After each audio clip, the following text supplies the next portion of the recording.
बच्चों, सबको समय बराबर मिलता है, पर कुछ लोग सदा ये शिकायत करते रहते हैं कि समय ही नहीं मिला।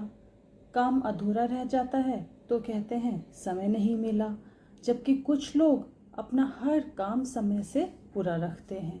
तो इसकी क्या वजह है? आज मैं चित्रा बंसल, आपकी हिंदी की अध्यापिका, आपकी हिंदी की पुस्तक उल्लास की एक ऐसी ही कहानी आपको पढ़ाने वाली हूँ, जिससे आप ये समझेंगे कि समय की शिकायत हम क्यों करते हैं और ऐसा कैसे हो सकता है कि हम अपना सारा काम समय से कर सकें। किसे लिख रहा है, पाठ पढ़ेंगे तो पता चलेगा।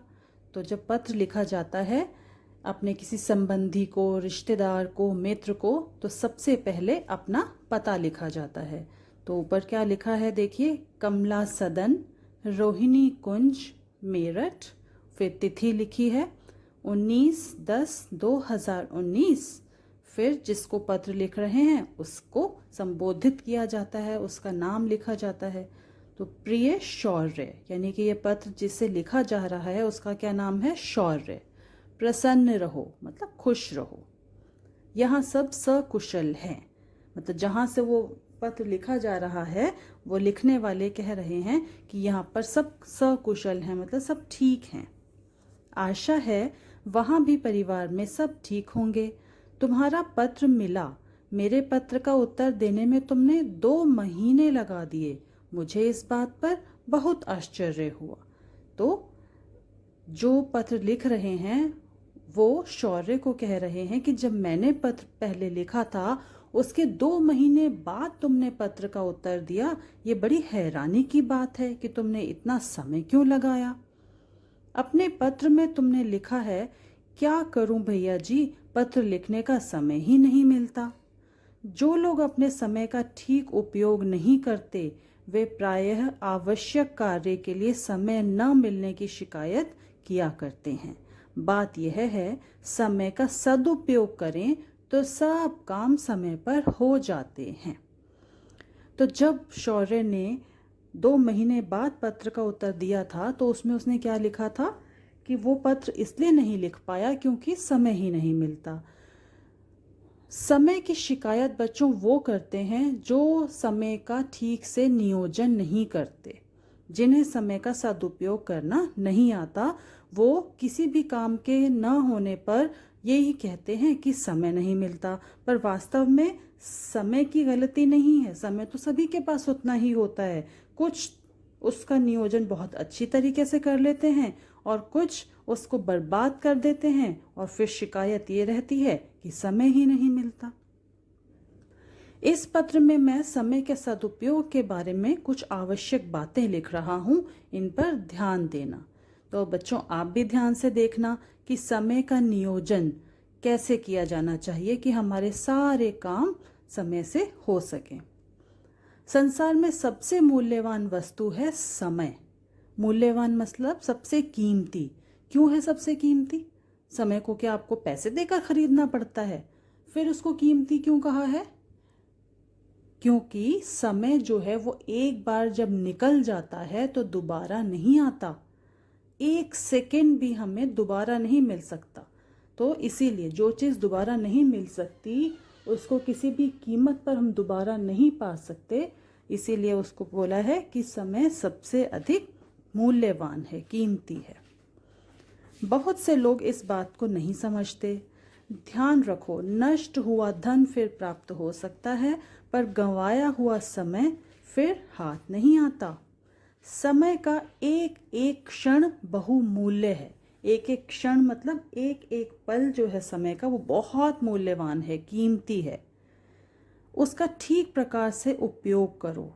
याद रखो, मिनट मिनट जुड़कर ही घंटे बनते हैं, घंटे जुड़कर दिन बन जाते हैं। इसी तरह दिन दिन जुड़कर फिर महीना और वर्ष बन जाते हैं। यानी कि एक एक पल मिलाकर घंटे, घंटों को मिलाकर दिन, और दिन को मिलाकर महीने, और फिर महीनों को मिलाकर वर्ष। इस तरह से समय चलता ही जाता है। अगर हम एक एक पल को बर्बाद कर रहे हैं, इसका मतलब हम अपने दिन, महीने और साल बर्बाद कर रहे हैं। तो संसार में सबसे मूल्यवान क्या है? समय। और क्यों?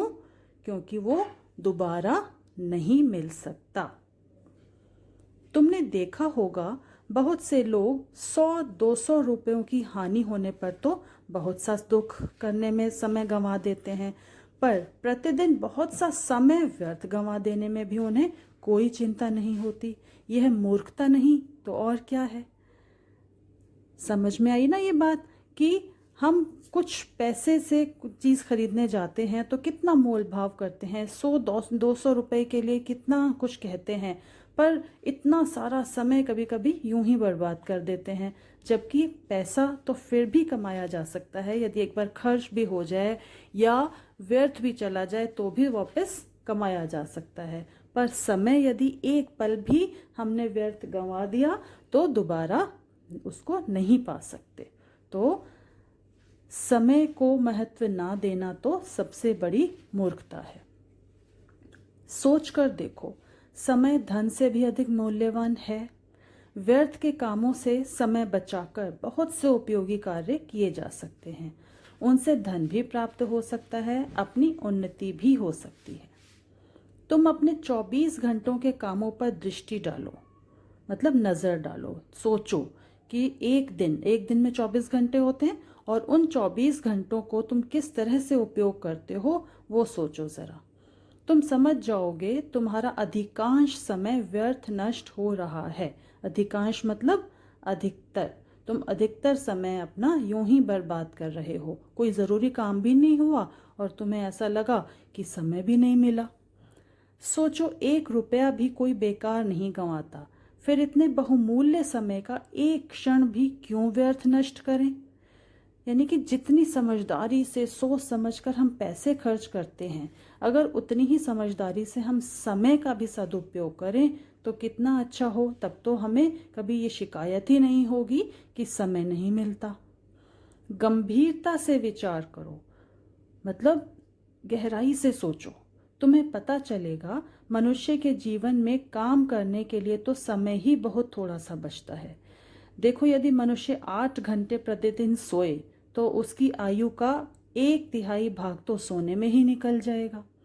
खेलने कूदने, खाने पीने, घूमने फिरने, गपशप करने के समय को जोड़ें तो पता चलेगा इनमें बहुत सा समय व्यतीत हो गया, मतलब बीत गया। जीवन में और भी सैकड़ों प्रकार की बाधाएं हैं जिनमें बहुत सा समय खप जाता है, मतलब बहुत सा समय लग जाता है। काम के लिए अधिक समय निकालने का एक ही उपाय है कि हर पल ध्यान रखें समय व्यर्थ की बातों में नष्ट न हो जाए।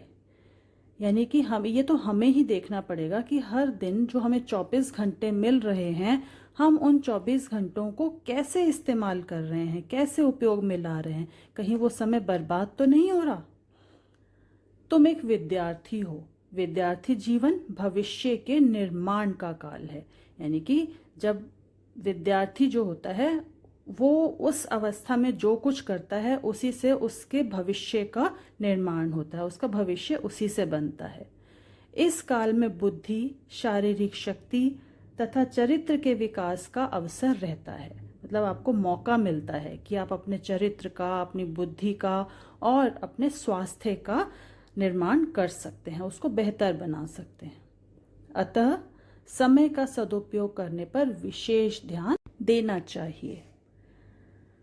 प्रत्येक कार्य के लिए समय निश्चित कर लो। उस समय उस काम को मन लगाकर निपटा डालो, मतलब कर लो। एक समय जब निर्धारित कर लिया कि मुझे इस समय ये काम करना है तो उस समय उस काम में मन लगाकर काम करो। आलस्य करके आज का काम कल पर कभी ना टालो। ये बहुत ज़रूरी बात है।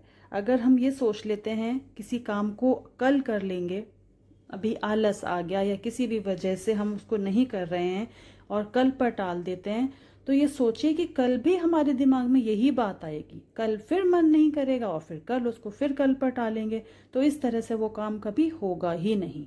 तो जब हम निश्चय कर लेते हैं ये काम हमें इस दिन इस समय करना है, तब ही हो पाता है, वरना वो हमेशा कल पर टालते टालते वो समय व्यर्थ चला जाता है और काम नहीं होता।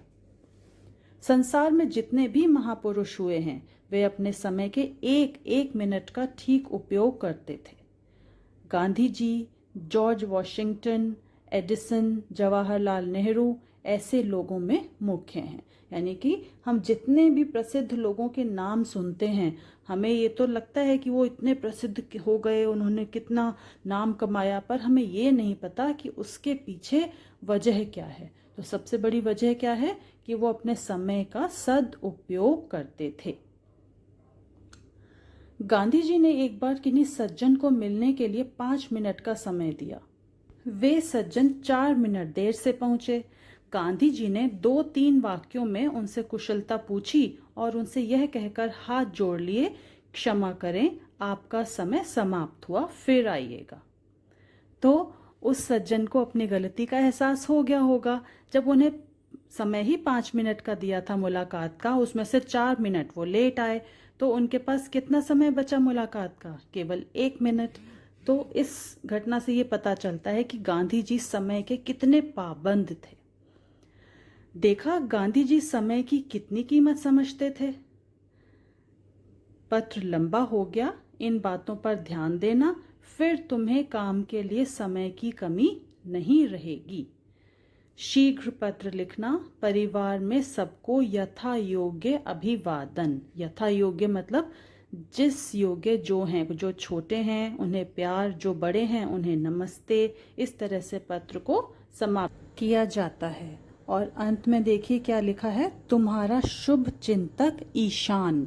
शुभ चिंतक मतलब तुम्हारा शुभ चाहने वाला, तुम्हारा भला चाहने वाला ईशान। तो इस प्रकार पत्र का अंत किया जाता है। तो बच्चों देखा आपने, समय की शिकायत वो ही करते हैं जिन्हें समय का सदुपयोग करना नहीं आता। तो जितने भी महापुरुष हुए हैं, बड़े बड़े लोग जो अपने कार्यों में सफल हुए हैं, वो केवल इसलिए क्योंकि उन्होंने समय का सदुपयोग किया। तो आप लोगों ने भी ध्यान रखना है, अपना समय व्यर्थ नहीं गंवाना है, और तब आप देखेंगे कि आपके सारे काम कैसे समय समय पर पूरे होते जाएंगे। तो अगला पाठ पढ़ने के लिए फिर हम मिलेंगे। तब तक अपना ध्यान रखिए और समय का सदुपयोग करिए।